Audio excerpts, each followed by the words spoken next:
बोले बाप के बिहारी लाल की जय हो। आइए, बड़ा ही सुंदर श्लोक आता है। व्यास जी कहते हैं, प्रिय बतो उत्तान पादो सतरूपा पते सुतो। महाराज मनु के ज्येष्ठ वाले पुत्र है जिनका नाम है प्रियव्रत, और जो छोटे वाले पुत्र हैं उनका नाम है उत्तानपाद। आइए जरा चिंतन करते हैं, उत्तानपाद किसे कहते हैं? उत्तानपाद अगर हम लोग आध्यात्मिक दृष्टि से देखेंगे तो उत्तानपाद एक जीव है, और उत्तान माने ऊपर को और पाद माने पैर, अर्थात जिसके पैर ऊपर को हो और सर नीचे को हो। तो जरा विचार करें, क्या उत्तानपाद जी ऐसे थे जैसे हम बता रहे हैं? लेकिन नहीं, ऐसे नहीं थे उत्तानपाद। अगर आध्यात्मिक दृष्टि से देखा जाएगा तो उत्तानपाद ऐसे ही थे, क्योंकि हमारी माताएं बहनें जानती हैं, जब गर्भ से किसी बालक का जन्म होता है तो सबसे पहले क्या निकलता है? सर, अर्थात सर हो गया नीचे और पैर हो गए ऊपर। उत्तानपाद कोई राजा नहीं है, एक जीवात्मा है। जिस प्रकार से उत्तानपाद के दो रानियां हैं, एक का नाम है सुनीति और एक का नाम है सुरचि, उसी प्रकार हमारे तुम्हारे भी दो मतियां होती हैं, एक होती है सुमति और एक होती है कुमति। बाबा गोस्वामी तुलसीदास जी लिखते भी हैं, सुमति कुमति सबकी उल्हाई, और नाथ पुराण निगम अस कहानी।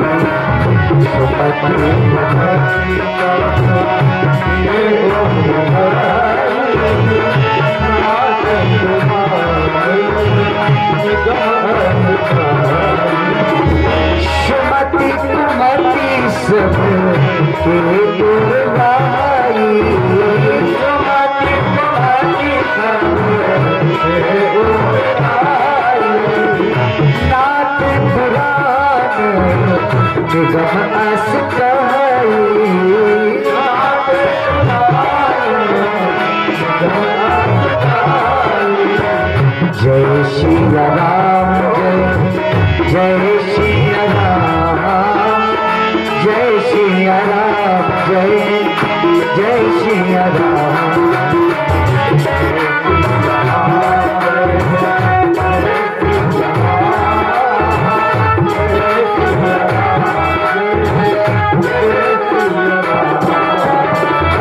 हाँ नारायण, क्या कहते हैं बाबा तुलसीदास जी?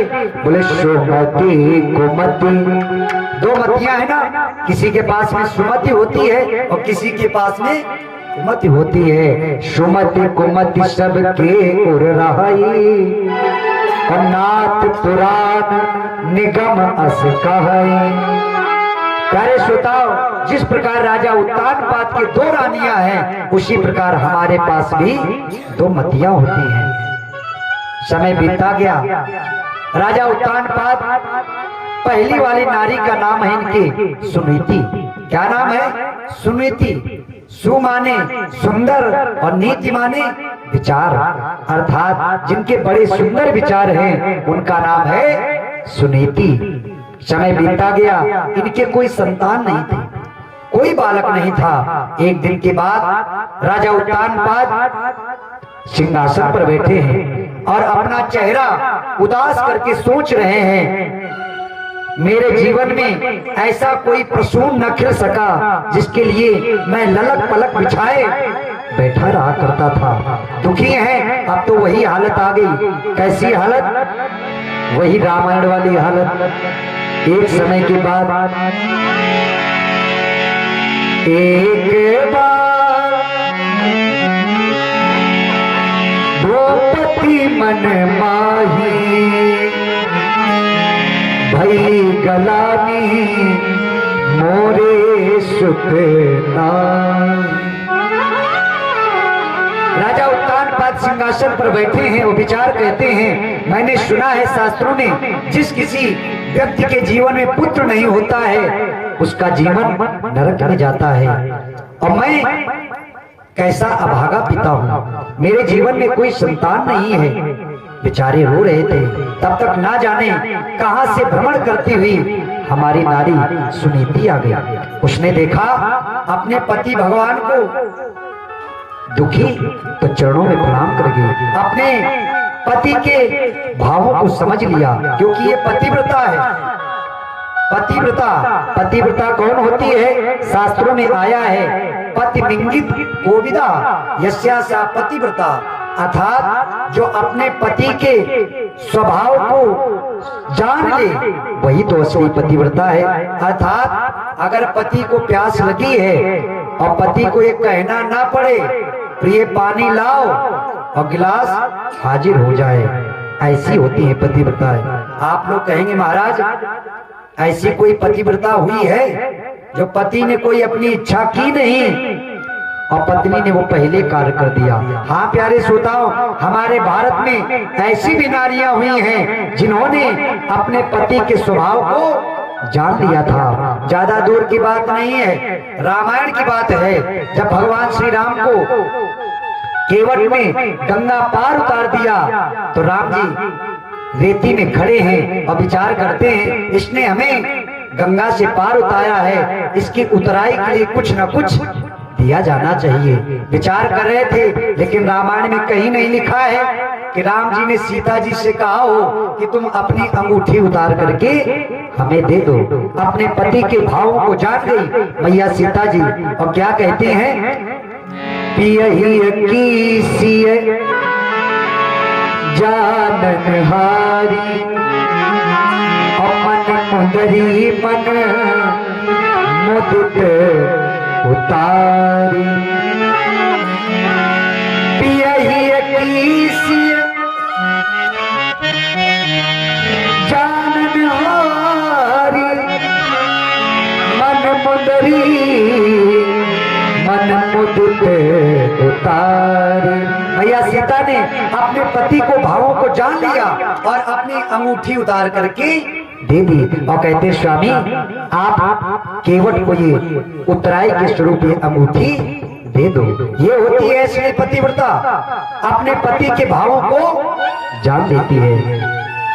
आज जान गई सुनीति और अपने पति भगवान के सामने आ गई और कहते महाराज मैं जानती हूँ आपका दुख क्या है, मैंने अपने शरीर के माध्यम से तुम्हें संतान का सुख नहीं दे पाई, इसलिए तुमसे कहना है, मेरा नाम है सुनीति, मेरे सुंदर विचार हैं, इसलिए आपसे कहना है कि आप दूसरा विवाह कर लो। दूसरी वाली बहन आएगी, शायद उसके गर्भ से कोई बालक हो जाए, आपका वंश बढ़ जाएगा। राजा उत्तानपाद कहते हैं प्रिय मैं दूसरा विवाह नहीं करूंगा। बोले क्यों? बोले मैं जानता हूं अगर मैंने दूसरा विवाह किया छोटी वाली रानी आएगी, गृहस्थी में कलह हो जाएगी, इसलिए मैं दूसरा विवाह नहीं करूंगा।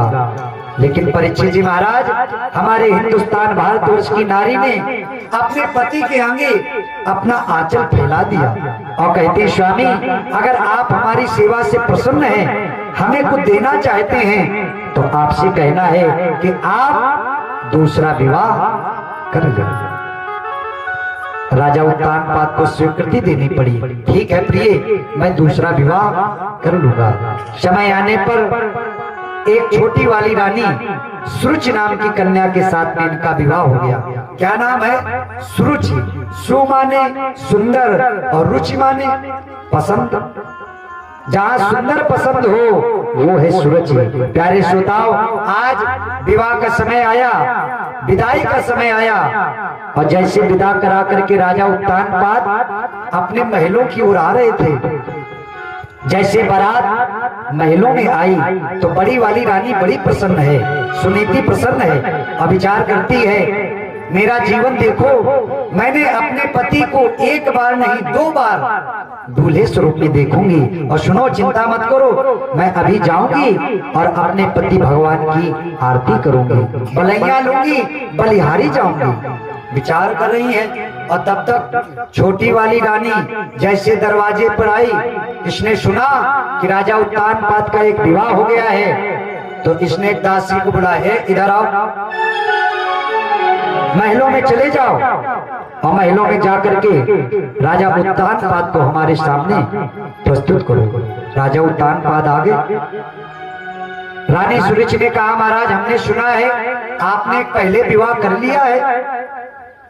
राजा उत्तानपाद ने कहा, ये तो सभी लोग जानते हैं, मेरा एक विवाह हो गया है, बड़ी वाली रानी महलों में है।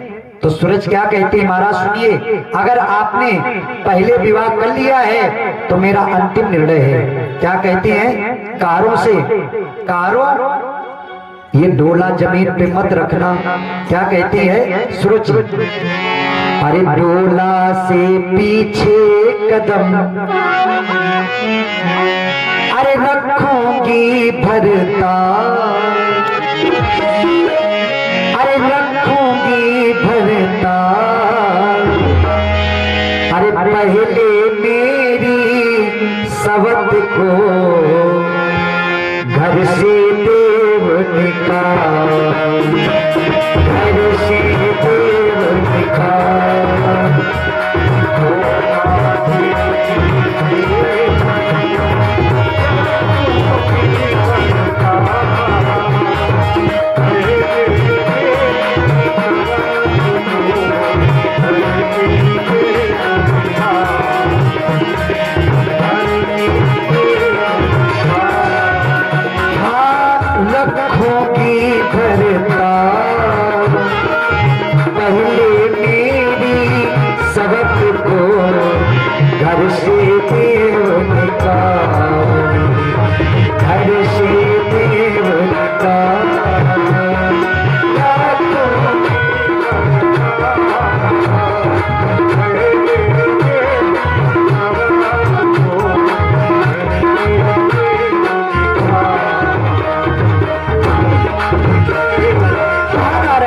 जैसे इतनी बात को सुना राजा उत्तानपाद ने, तो इनका सर चकरा गया। अरे ये कैसी रानी है, और सर को पकड़े पकड़े अपने महलों में आकर बेहोश हो गए।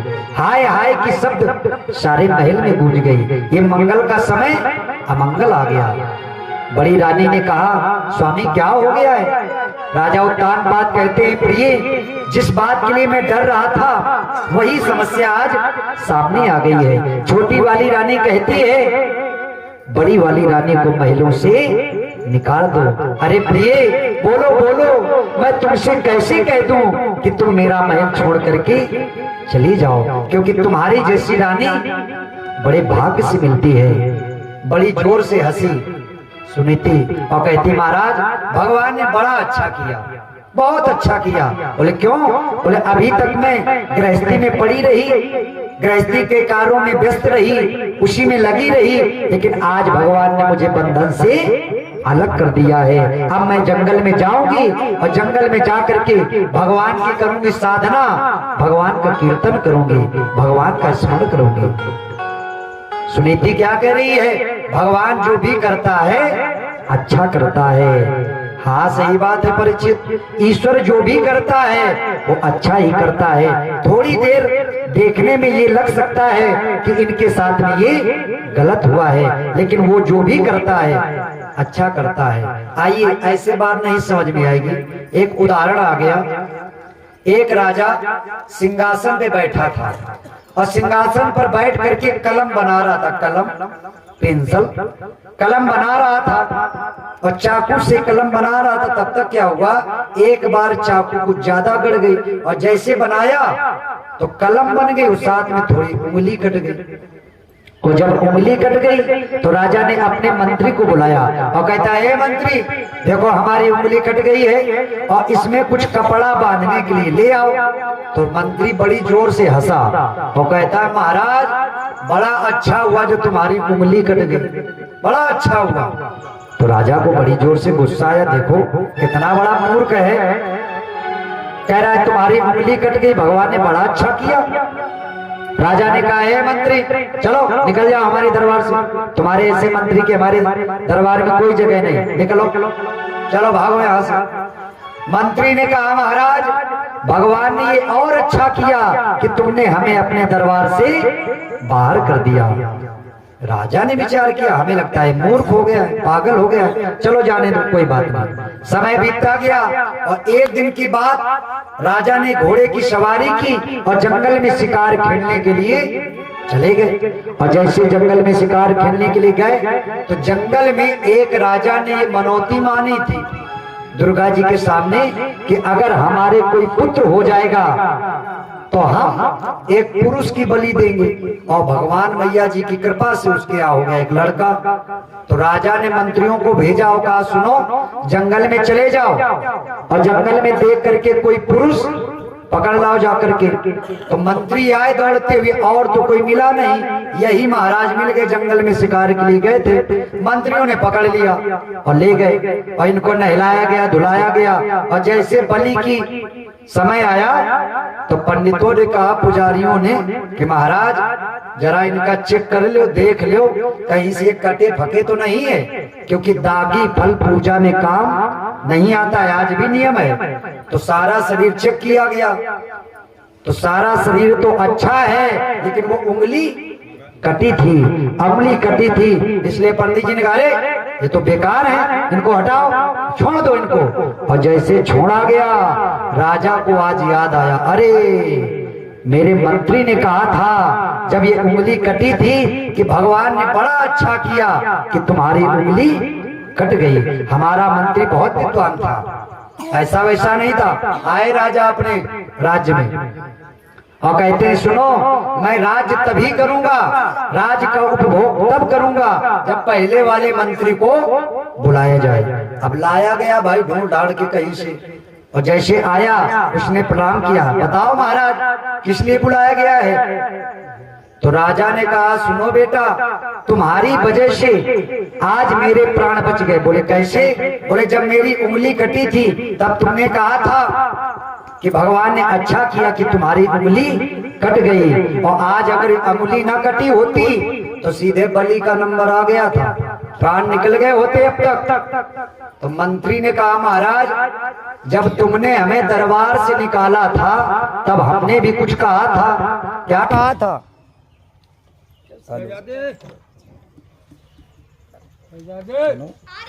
बढ़िया लाए हो तीनों दे देंगे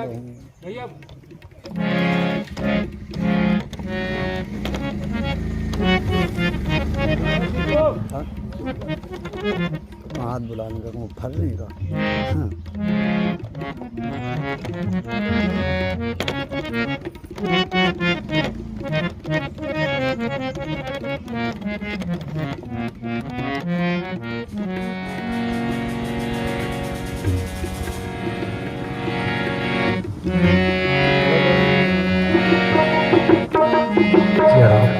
बोलो बाप की भी हरिलाल की। आइए प्रसंग चल रहा है। मंत्री कह रहा है महाराज जब तुमने हमें दरबार से निकाला था तब हमने भी कहा था कि भगवान ने बड़ा अच्छा किया कि तुमने हमें दरबार से निकाल दिया।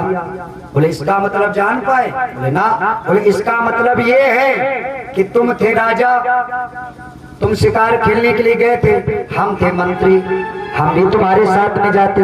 और अच्छा रुको, तुम गए थे शिकार खेलने के, हम भी जाते, और तुम्हें चोरों ने पकड़ा था तो पकड़ते हमें भी। अच्छा तुम आए तो उंगली कटी रहा है, तुम तो बच जाते, लेकिन तुम्हारी जगह पर हमारी बलि चढ़ा दी जाती। अर्थात भगवान जो भी करता है अच्छा करता है। बोलो गोविंद भगवान की। देखने से लग सकता है कि भगवान ने इस व्यक्ति के साथ में गलत किया है, लेकिन ईश्वर कभी किसी के साथ में गलत नहीं करता है। आज सुनीति अपने महलों से जाने लगी, और जैसे जाने लगी तब तक छोटी वाली रानी आ गई और कहते सुनो सुनीति, आज से तुम्हारे लिए एक सेर जौ का आटा तुम्हारी कुटिया में पहुंच जाएगा, उसी से अपना जीवन यापन करो। अब तो हाथ में लेकर के बांके बिहारी जी की मूर्ति और जंगल के लिए सुनीति जा रही है और क्या कहती है, प्रभु आज तुमने मुझे बंधन से मुक्त कर दिया। और क्या कहती है सुनीति, तुम्ही मेरी नैया, किनारा तुम्ही हो, मेरी जिंदगी का सहारा तुम्ही हो। तुम्ही मेरी नैया, किनारा तुम्ही हो, मेरी जिंदगी का सहारा तुम्ही हो। तुम्ही मेरी नैया, किनारा तुम्ही हो, मेरी जिंदगी का सहारा तुम्ही हो। तुम्ही मेरी नैया, किनारा तुम्ही हो, मेरी जिंदगी का सहारा तुम्ही हो। ये नर्तन का चोला बनाया है तुमने, ये नर्तन का चोला बनाया है तुमने, सभी अंग ढंग से सजाया है तुमने, सभी अंग ढंग से सजाया है तुमने। ये नर्तन का चोला बनाया है तुमने, ये नर्तन का चोला बनाया है तुमने। सभी अंग ढंग से सजाया है तुमने, सभी अंग ढंग से सजाया है तुमने। तुम्ही मेरी नजरे नजारा तुम्ही हो, तुम्ही मेरी नजरे नजारा तुम्ही हो। तुम्ही मेरी नजरे नजारा तुम्ही हो, मेरी जिंदगी का सहारा तुम्ही हो। तुम्ही मेरी नजरे नजारा तुम्ही हो, मेरी जिंदगी का सहारा तुम्ही हो। तुम्ही मेरी नैया, किनारा तुम्ही हो, मेरी जिंदगी का सहारा तुम्ही हो। तुम्ही मेरी नैया, किनारा तुम्ही हो, मेरी जिंदगी का सहारा तुम्ही हो, मेरी जिंदगी का सहारा तुम्ही हो, मेरी जिंदगी का सहारा तुम्ही हो। बोले गोविंद भगवान की जय। आज प्यारे श्रोताओं, समय बीतता गया, सुनीति जंगल में कुटिया बना करके रह रही है और भगवान की साधना अनवरत चल रही है। एक दिन के बाद एक दो महाराज विचरण मृगया बने। एक दिन के बाद राजा उत्तानपाद ने घोड़े की सवारी कर ली और जंगल में शिकार खेलने के लिए चल पड़े और सारे दिन शिकार करते रहे। और संध्या के समय जैसे अपने नगर के लिए वापस जाने लगे, संध्या के समय होने लगी बरसात। उमड़ घुमड़ करके बादल आ गए और महलों की ओर जा रहे थे तो महलों की रास्ता भूल गए और जंगल की ओर चले गए। और जंगल की ओर जा रहे थे और विचार कर रहे कि आज महलों में तो पहुंच नहीं पाएंगे, हमें लगता है आज किसी साधु संत महात्मा की कुटिया में हमें रहना पड़ेगा। और जैसे जंगल में पहुंचे, सामने देखा एक कुटिया को, जान गए हमें लगता है किसी महात्मा की कुटिया है। और पास में जाकर के जैसे देखा, अरे ये तो हमारी बड़ी वाली रानी की कुटिया है। अरे देखो भगवान ने कहां से उठाया और कहां पर पहुंचा दिया। आज अपने घोड़े को एक पेड़ की जड़ से बांध दिया और पहुंच गए दरवाजे पर और दरवाजे को खटखटाया और कहते प्रिय दरवाजा खोलो। जैसे आवाज को सुना, सुनीति ने सो रही थी, जग गई और कहती है हमें लगता है हमारा पति आ गया है। लेकिन विचार करती है ऐसे अंधकार के समय में जंगल में मेरा पति मुझसे यहाँ मिलने नहीं आएगा, ये कोई छलवेशी पुरुष है, ये कोई छलवेशी पुरुष है, हमारी साधना को भंग करने के लिए आया है। दरवाजा नहीं खोलूंगी, फिर आवाज आई प्रिय कपाट खोलो। क्या कहते हैं राजा उत्तानपाद, सुनो प्रिय, श्रोती हो तो जाग जा,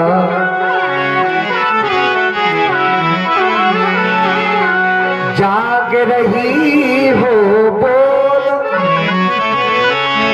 प्राण प्रिया पंकजे मुखी, जल्द किवाड़े खोल, जल्द किवाड़े खोल।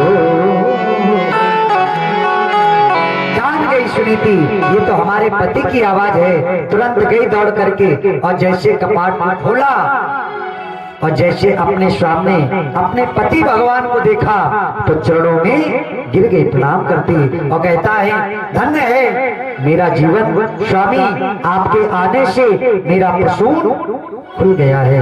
क्योंकि प्यारे श्रोताओं, उस नारी का जीवन धन्य होता है। बोले कौन सी नारी का?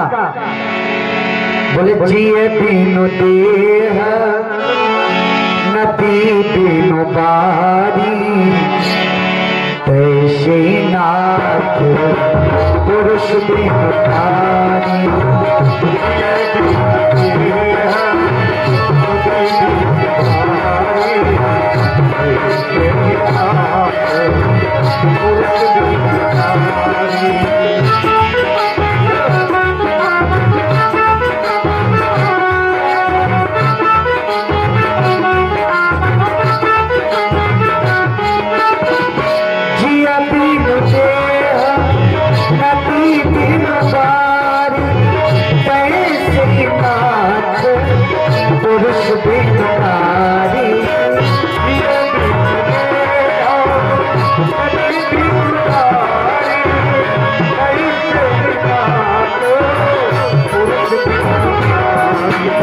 श्री राम जय राम, जय जय राम, जय श्री राम, जय जय श्री राम, श्री राम जय राम, जय जय राम, जय श्री राम,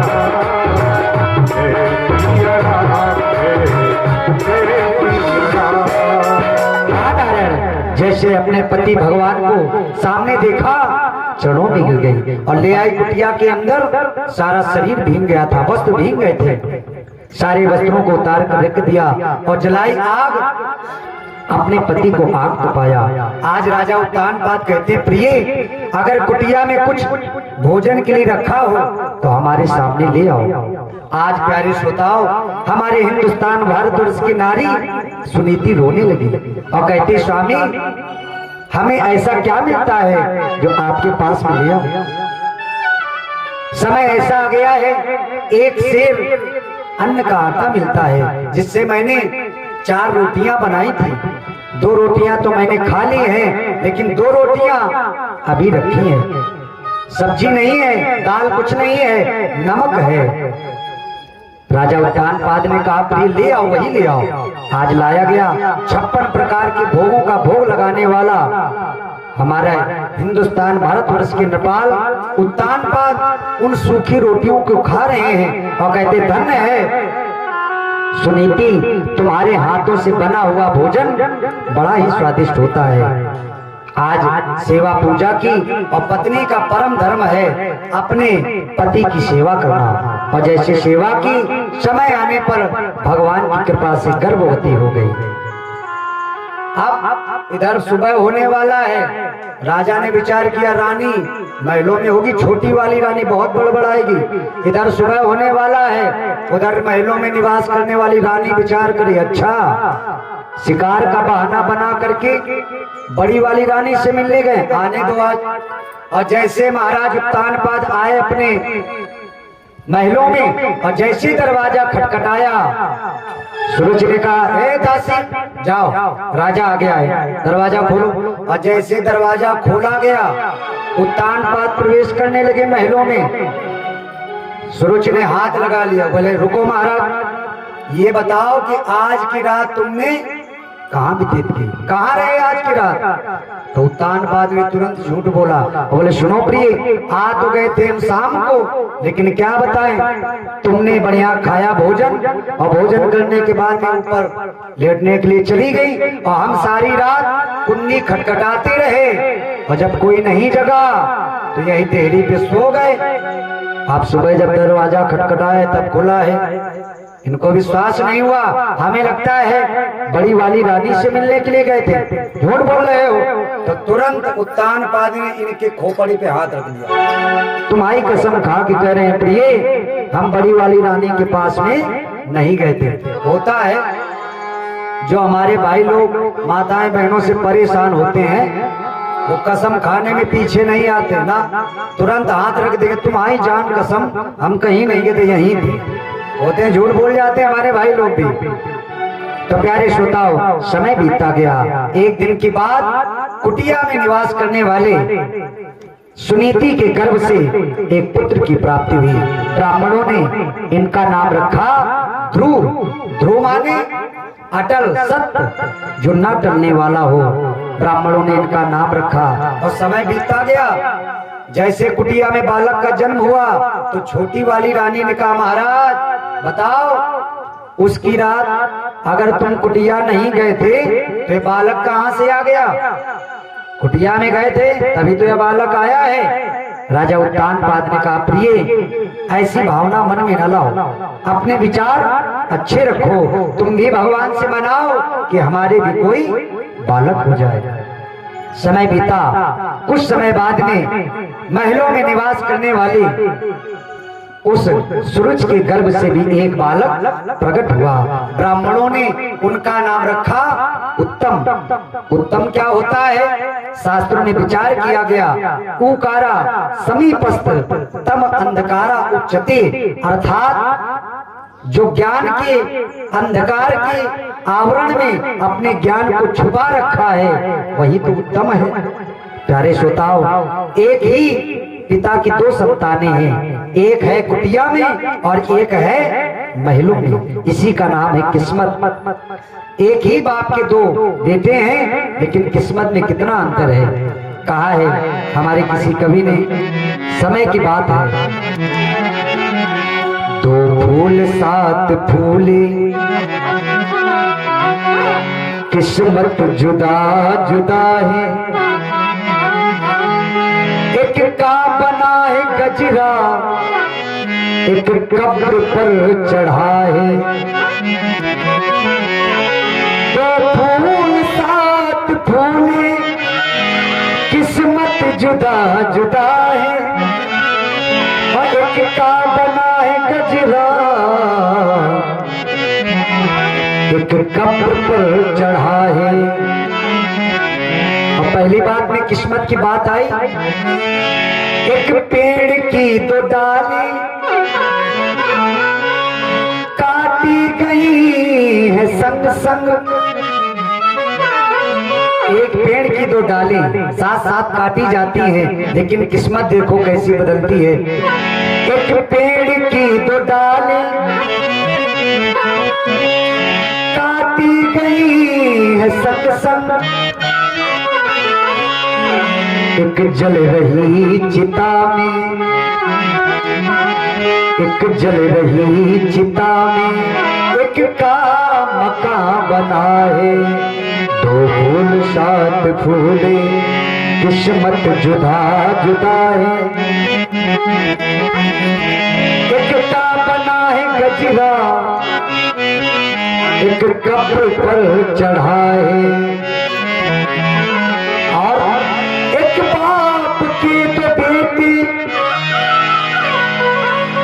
हिस्से में है बराबर,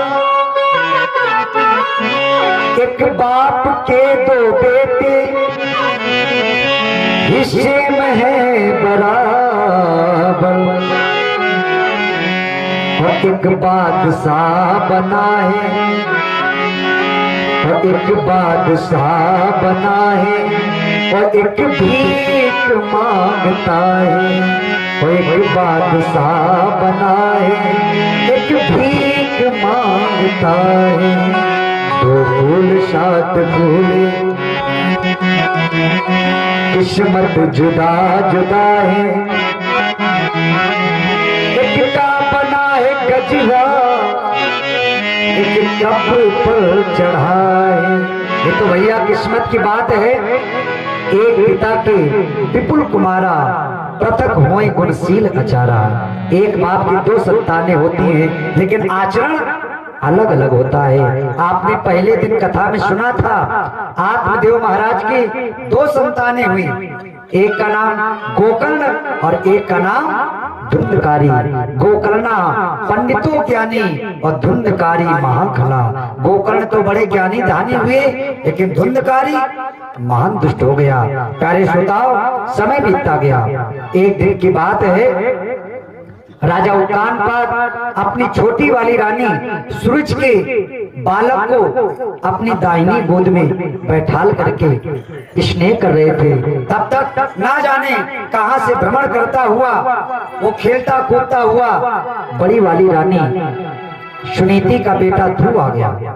और ध्रुव ने जैसे राजा की गोदी में एक बालक को देखा, तो हमारी माताएं बहनें जानती हैं, अगर इनका बालक माता की गोद में है और अगर दूसरी माता की गोद में बैठा हुआ बालक अगर कोई खिलौना लिए है, लड्डू लिए है, तो दूसरी माता का लाला भी रोने लगता है और कहता है मैया हमें भी लड्डू लाओ। ये बालकों का स्वभाव होता है। और ध्रुव जी की उम्र है 5 वर्ष की। राजा की गोदी में एक बालक को देखा तो ध्रुव जी भी रोने लगे और कहते राजन हमें भी अपनी गोदी में ले लो, हम भी तुम्हारी गोदी में आना चाहते हैं। और जैसे बार बार कहा, उत्तानपाद ने क्या किया, उठाया ध्रुव जी को और उत्तम को उठा करके बाएं जंगल पर बैठा लिया और ध्रुव जी को उठा करके दाहिनी पर बैठा लिया और बड़ा स्नेह कर रहे हैं, बड़े आनंद में हैं। लेकिन प्यारे श्रोताओ, ये आनंद ज्यादा देर तक नहीं रुका ना। तब तक ना जाने कहां से भ्रमण करती हुई मंथरा नाम की एक दासी आ गई, दुष्ट स्वभाव की। उसने देखा अच्छा महाराजा बड़ी वाली रानी के बेटे को गोद में बैठा करके स्नेह कर रहे हैं, रुको। और दौड़ करके गई कहा, महलों में। और सूरज से कहती है ए सूरज क्या बताएं, तुम्हारा अनबल हो रहा है और तुम्हारा अनबल हमसे देखा नहीं जा रहा है। अरे भैया कोई राजा बने, हमें इससे क्या लेना देना, लेकिन तुम्हारा हमारा ऐसा कुछ स्नेह है जिससे तुम्हारा अनबल हमसे देखा नहीं जा रहा है। क्या कहती है, वही रामायण वाली बात। क्या कहती दासी, अरे जा रे जोग जा रे जोग स्वभाव हमारा और अनभल देखी न जाए तुम्हारा। जा रे जोग स्वभाव हमारा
क्या कहती दासी?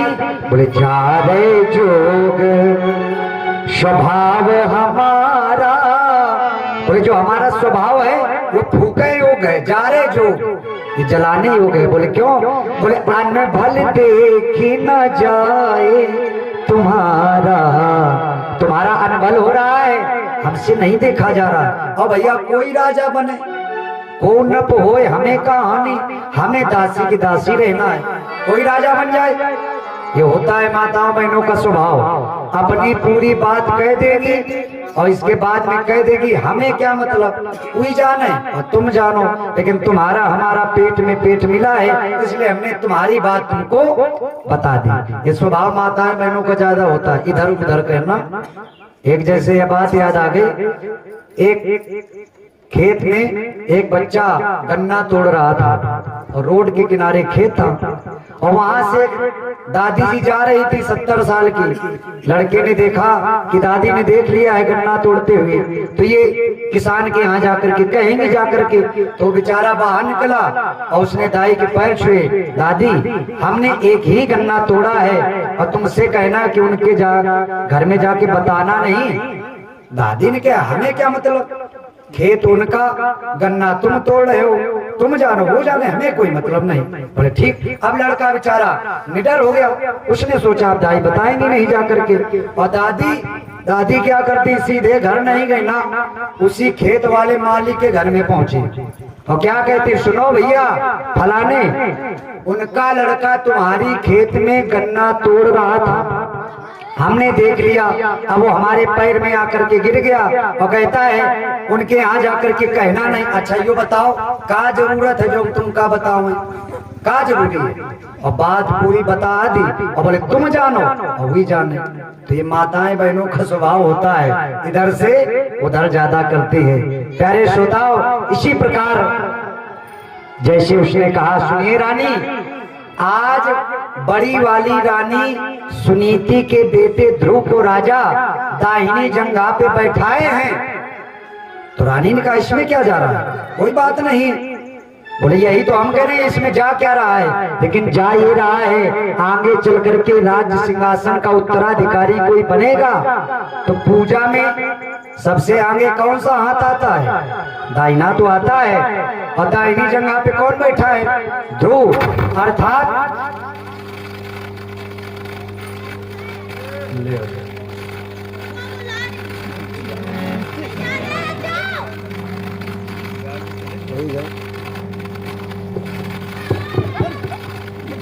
वाह भाई शहजादे भैया, अब चलत बैल के अगर तुम कुछ ना कुछ करोगे तो बिगड़ेगा वो। जो सब बंद है माई का,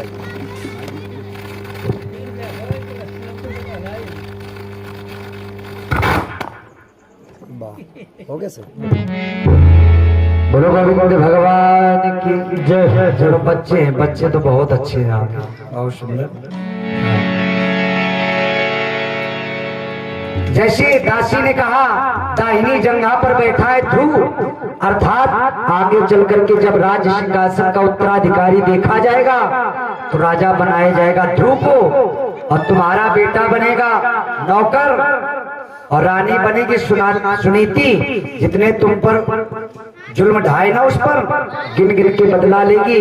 और प्यारे श्रोताओ, इतनी बात इन समाज में काफी है। इतना जैसे कहा तो दौड़ करके आई और क्या करती है, सुरुचि ध्रुव का हाथ पकड़ती है और उठा करके जमीन में पटक दिया और क्या कहती है, ऐ दासी के बालक, अगर राजा की गोदी में बैठने का इतना स्वाभिमान है तेरे मन में तो जाओ जंगल में जाकर के भगवान की करो तपस्या और गर्भे त्वाम धरिष्यामि, तुम मेरे गर्भ से लो जन्म और जब मेरे गर्भ से लोगे जन्म तब तुम राजा की गोदी में बैठने के अधिकारी हो, ऐसे नहीं हो। चले जाओ जंगल तपस्या करो। प्यारे श्रोताओं, जैसे सुरुचि ने इतनी बात कही तो हमारे 5 वर्ष का बालक वो ध्रुव लंबी लंबी श्वासें लेने लगा।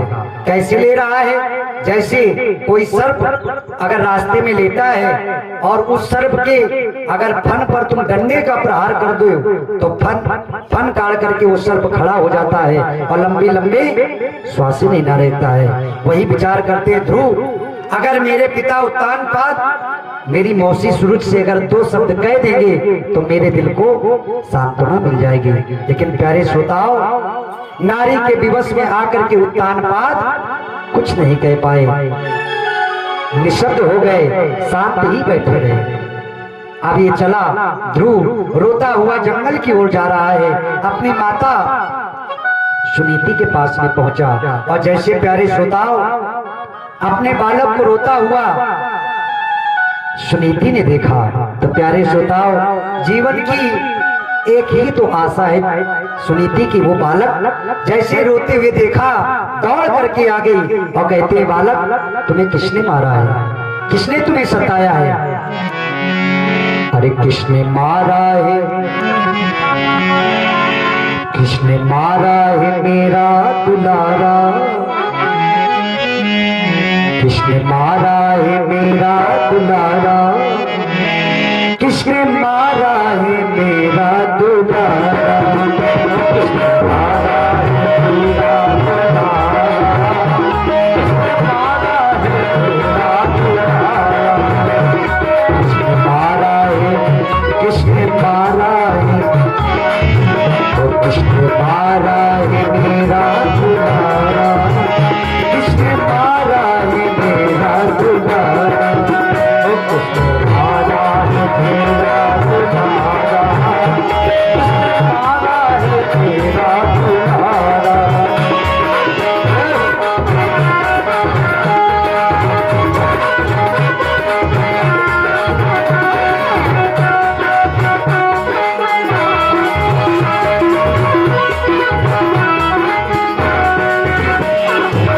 मुझ दुखनी का एक सहारा, मुझ दुखनी का एक सहारा, मुझ दुखनी का एक सहारा, मुझ दुखनी का एक सहारा, ये है मेरी आँख का तारा, ये है मेरी आँख का तारा, किसने मारा है, किसने मारा है, किसने मारा है प्यारा प्यारा प्यारा, किसने मारा है मेरा दुलारा, किसने मारा है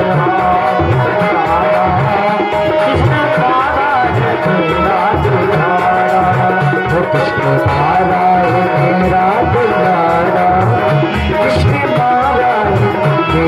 दुलारा, किसने मारा है मेरा दुलारा, किसने मारा है मेरा दुलारा, किसने मारा जैसे बालक को रोते हुए कहा तो ध्रुव ने बस एक बात कही, माँ क्या मैं अभागा हूं? मेरी मौसी ने कहा है कि तुम अभागनी के लाल हो, अभागनी के छैया हो, तो मैया क्या मेरे कोई पिता नहीं है? तो सुनीति रोने लगी और कहती है, बेटा तुम अभागनी के लाल नहीं हो, तुम तो सौभाग्यनी के छैया हो। लेकिन बाद में सुनीति कहती, हाँ लाल, तेरे मौसी ने सही कहा है, तो अभागा है। क्यों? समाज में जिस पत्नी का पति समाज में है और पत्नी को अगर पति से अलग रहना पड़े तो पत्नी अभागनी है। और अभागनी लाल, मैं अभागनी हूं और मेरे गर्भ से तुमने लिया है जन्म, तो तुम भी अभागे हो। आज ज्ञान दे रही है और कहती, बेटा अगर तुम्हें इस संसार के पिता ने अपनी गोद में स्थान नहीं दिया है तो जाओ, मैं तुम्हें ऐसा मार्ग बता रही हूँ जिस मार्ग पर चल करके तुम सारे संसार के पिता की गोद में बैठ सकते हो। जाओ भगवान की तपस्या करो। तुम्हारी मौसी ने कहा है भगवान की साधना करो, मेरे गर्भ से जन्म लो, तब तुम सिंहासन पर बैठने के योग्य हो। तो तुम्हारा क्या विचार है? तो देखिए प्यारे श्रोताओं, 5 वर्ष का बालक ध्रुव अपने मैया से क्या कहता है, सुनो मैया, अब मेरा अंतिम निर्णय है। क्या अंतिम निर्णय है ध्रुव जी का? अब हम बन को जात है,